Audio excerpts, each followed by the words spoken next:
এই দেখো বন্ধুরা, আমার বাড়িতে একেবারেই হিমোগ্লোবিনের ভান্ডার। দেখো কি সুন্দর পদ্ম পুকুরেই কুলেখাড়া শাকের কত কত কচি কচি ডগা। দেখো দেখো বন্ধুরা, আমি ধুয়ে সুন্দর করে তুলে নিয়ে ধুয়ে বেছে নিয়ে চলে এসেছি, একটা থালার মধ্যে রেখে দিলাম।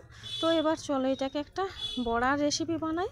তো দেখো আমার একটা বাটি নিয়ে নিয়েছি, তার মধ্যে একটু বেসন গোলাই ছিল আগের থেকে, তার মধ্যে আন্দাজ মতো আর একটু বেসন নিয়ে নিলাম, একটু খাবার সোডা, একটু আন্দাজ মতো নুন, আন্দাজ মতো কালো জিরে, গোটা জিরে আর একটু জোয়ান দিয়ে নিলাম। এবার জল দিয়ে খুব সুন্দর করে ফেটিয়ে নিতে হবে, না ফেটালে কিন্তু মুচমুচে হবে না। বেশ করে আমি ফেটিয়ে নিয়েছি। দেখো এবার আমি একে একে সবকে এইভাবে বেসনের ব্যাটারের মধ্যে খুব সুন্দর করে চুবিয়ে নেব। চুবিয়ে নিয়ে দেখো কড়াইয়ে তেল আমার অলরেডি গরম হয়ে গেছে, সেই তেলের মধ্যে একে একে দিয়ে দেব। আর ঠিক এইরকমভাবে যখন ব্রাউন কালার হয়ে যাবে তখন নামিয়ে নেব।